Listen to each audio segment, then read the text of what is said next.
பெஞ்சல் புயல் தாக்கத்தால் பெய்த கனமழை நின்று 3 நாட்களாகியும் விழுப்புரம் அண்ணாநகர் பகுதியில் குடியிருப்புகள் புகுந்த மழைநீர் இன்னும் வடியாமல் மக்கள் தவித்து வருகின்றனர். இதுகுறித்து களத்தில் இருக்கும் தலைமை செய்தியாளர் சிவாவிடம் கேட்கலாம். வணக்கம் சிவா, இப்ப நீங்க களத்துல இருக்கீங்க. மக்களுடைய இயல்பு வாழ்க்கை எந்த அளவுக்கு பாதிக்கப்பட்டிருக்கு, உங்க தகவல்களை சொல்லுங்க.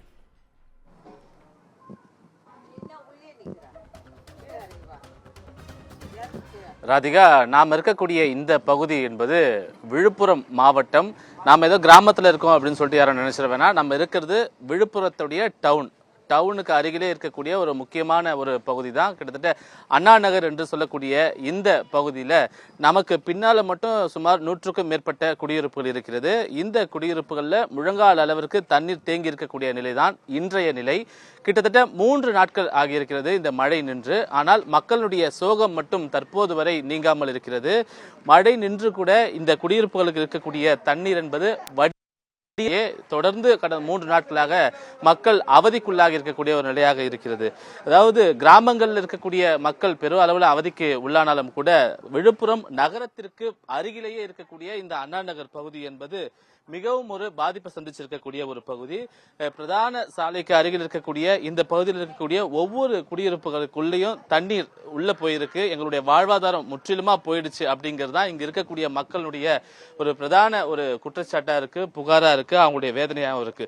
தொடர்ந்து இந்த பகுதியில் இருக்கக்கூடிய சுமார் 100க்கும் மேற்பட்ட வீடுகள்ல தண்ணீர் புகுந்து அவர்கள் நாளாவே தூங்க முடியாத ஒரு நிலையில தான் நாங்க இருக்கோம்.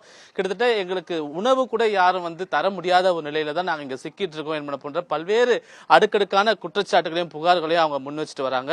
நாம பார்க்கக்கூடிய இந்த ஒவ்வொரு வீட்லயும் தண்ணி இருக்கக்கூடிய ஒரு காட்சிகளும், குறிப்பாக அவங்களுடைய பிரதான தொழில தினக்கூலி அவர்கள் தினசரி பணிக்கு சென்றால் மட்டுமே அவர்களுக்கான உணவு என்பது அவர்களுக்கான கட்டாயமாக பார்க்கப்படுகிறது. எனவே அந்த அடிப்படையில் அவர்களுடைய தினசரி பாதிப்பு என்பது, தினசரி வாழ்க்கை அத்தியாவசிய தேவைகள் பூர்த்தி செய்ய முடியாத ஒரு நிலையில இருக்கிறது. ஒவ்வொரு குடியிருப்புகளுக்குள்ளேயும் அவர்களுடைய ஒவ்வொரு பொருட்களும் சேதம் அடைஞ்சிருக்கக்கூடிய நிலையில அவங்க வீட்டுக்குள்ளேயே தங்க முடியாத நிலையெல்லாம் தற்போது இருக்கிறது. இங்க இருக்கக்கூடிய குடியிருப்பு வாசிகள்கிட்ட நம்ம நேரடியா கேட்கலாம். அம்மா, எவ்வளவு நாளா தண்ணி நிக்குது, நீங்க என்ன பண்றீங்க? எவ்வளவு நேரம் தண்ணி நிக்குது, என்ன பண்றீங்கன்னு கேக்குறாங்க. தண்ணி நாங்க ரொம்ப கஷ்டப்பட்டு இருக்கிறோம். தண்ணி சோறு தண்ணி இல்லாத ரோட்ல போய் கிடக்குறோம். ஆடெல்லாம் வச்சுக்கின்னு யாரும் கிடையாது எங்களுக்கு. நாங்க ஆனாதியா கிடக்குறோம் இந்த ரோட்ல.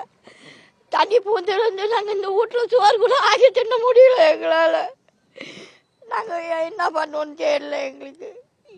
மழை பூந்து தண்ணியில உள்ள யாருன்னா உங்களை பார்த்து சாப்பாடு எதனா கொடுத்தாங்களா? உங்களை யாருன்னா பார்த்தாங்களா?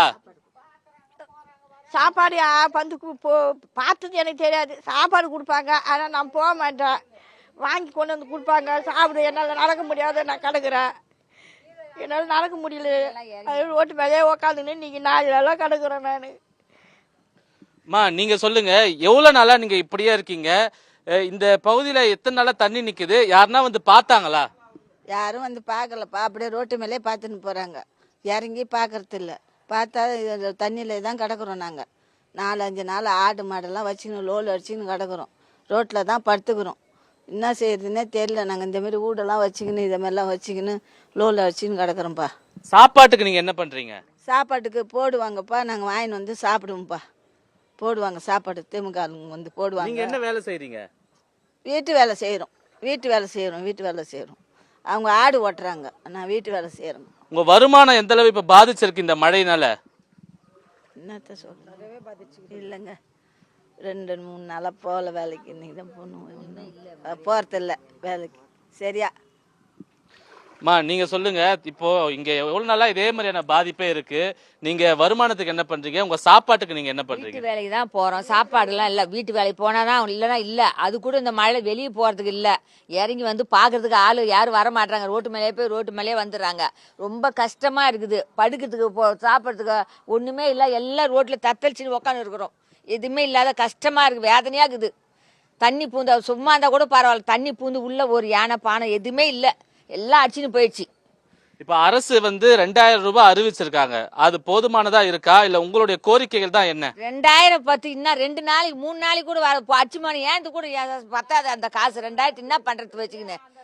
2000க்கு என்ன பண்றது வச்சுக்கின்னு?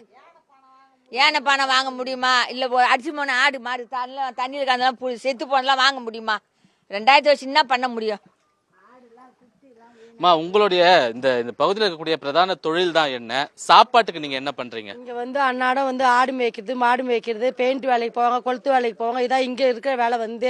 மற்றபடியான வேலை எதுவும் கவர்மெண்ட் வேலை இங்க யாருக்கும் கிடையாது. இந்த தண்ணி வந்ததுனால இப்போ எல்லாருமே ஒரு வாரமா மடங்கி கட்டுறாங்க. வீட்டுல பசங்களா மற்றவங்கள ஆம்பளைங்கள யாருமே வேலைக்கு போல வருவாங்க. எல்லாமே ரோட்டு மேலே பார்த்து ரோட்டு மேலே போயிடுவாங்களோ. இது உள்ள இறங்கி இது வரைக்கும் யாரும் பார்த்ததும் இல்லை, இன்னும் கூட கேட்டதும் இல்லை. அவங்கவுங்க துணிமணி ஜாமான் சட்டு எல்லாமே அடிச்சுன்னு போயிடுச்சு. படுக்க பாய் கூட இல்லாம எல்லாம் ரோட்டு மேலதான் படுத்துட்டு இருக்கோம். இது வரைக்கும் அதுக்காக என்ன சாப்பாடு போடுறாங்க, அந்த பக்கம் வர்றாங்க, அப்படியே போடுறாங்க, ஓடி போவாங்க, 2 வாயின்னு வருவாங்க. அது நல்லாக்குதான் நல்லாலே தெரியல. சாப்பிட்றாங்க, கீழே கொட்டிடுறாங்க. மற்றபடி வேற எதுவுமே இங்க முக்கியமா பார்க்கவும் இல்லை, எதுவும் செய்யவும் இல்லை. இது இப்ப மட்டும் இல்லை, எப்ப பார்த்தாலும் இதே ஒரு பிரச்சனை தான் வருது. ஆனா இது வரைக்கும் யாரும் ஸ்டெப் எடுத்து எதுவும் செஞ்சதில்லை. இது வரைக்கும் இது 1000 ரூபாய் தரேன், 2000 ரூபாய் தரேன்னாங்க. அது கூட இது வரைக்கும் வாங்கினதில்லை. நாங்க எங்களுக்கு முக்கியமே கிடைக்கல. இல்லை எதுவுமே ரொம்ப கஷ்டப்படுறோம், ரொம்ப அவஸ்தைப்படுறோம். ஆனா இதுக்கு என்னென்ன தீர்வுன்னு அவங்க தான் சொல்லணும். இதுக்கு இந்த பகுதி மக்களுக்கு இருக்கக்கூடிய இந்த பிரச்சனை என்பது நேற்று இன்றல்ல, காலம் காலமாக இருக்கக்கூடிய பிரச்சனை. கிட்டத்தட்ட ஒவ்வொரு ஆண்டு மழை பெய்யும் போது இதே போன்ற நிலையில தான் நாங்க இருக்கோம். இதே போன்று தண்ணீர் இல்லங்களை அடித்து செல்லக்கூடிய நிலையும், வீடுகள் இருக்கக்கூடிய பொருட்களை அடித்து செல்லக்கூடிய நிலையில் தான் இருக்கும். ஆனா அதிகாரிகள் வரும்போதெல்லாம் முக்கிய சாலை வழியாக பயணிக்கக்கூடிய அதிகாரிகள் மெயின் ரோட மட்டும்தான் பாக்குறாங்க, இங்க இருக்கக்கூடிய குடியிருப்புகளை பார்க்கறது இல்லை அப்படிங்கிற ஒரு குற்றச்சாட்டை இங்க இருக்கக்கூடிய பகுதி மக்கள் தொடர்ந்து முன்வைக்கிறாங்க. இந்த பகுதியில் இருக்கக்கூடிய பிரதான தொழில் அவங்க கூலி, அது இல்லாம ஆடு மாடு போன்ற மேய்க்கக்கூடிய ஒரு பிரதான தொழிலாக இருக்கிறது. இந்த பெரும் மழையினால அவருடைய கால்நடைகள் கூட அடித்து செல்லக்கூடிய ஒரு நிலைதான் அவருடைய துயர நிலையாக இருக்கிறது. அவர்கள் குடியிருப்புகளுக்குள்ள தங்க முடியாத ஒரு நிலையும், படுத்து உறங்கக்கூடிய நிலையும். எனவே அரசு அறிவித்திருக்கக்கூடிய அந்த நிவாரண தொகை என்பது கூடுதலாக வழங்கினால் மட்டுமே தங்களுக்கான வாழ்வாதாரம் என்பது எங்களால் சரி செய்ய முடியும் அப்படிங்கிறது இந்த பகுதி மக்களுடைய ஒரு பிரதான கோரிக்கையாக இருக்கிறது. ராதிகா, சிவா, நீங்க மக்களோட நடத்திய அந்த உரையாடலை பார்க்கும் போதே தெரியுது இந்த மழை எந்த அளவுக்கு அவங்களுடைய வாழ்வாதாரத்தை பாதிச்சிருக்கு அப்படிங்கிறது. அரசாங்கம் உரிய இழப்பீடு வழங்கணும் அப்படிங்கிறது அந்த பகுதி மக்களுடைய கோரிக்கையா இருக்கு. களத்திலிருந்து தகவல்களை வழங்கியதற்கு நன்றி சிவா.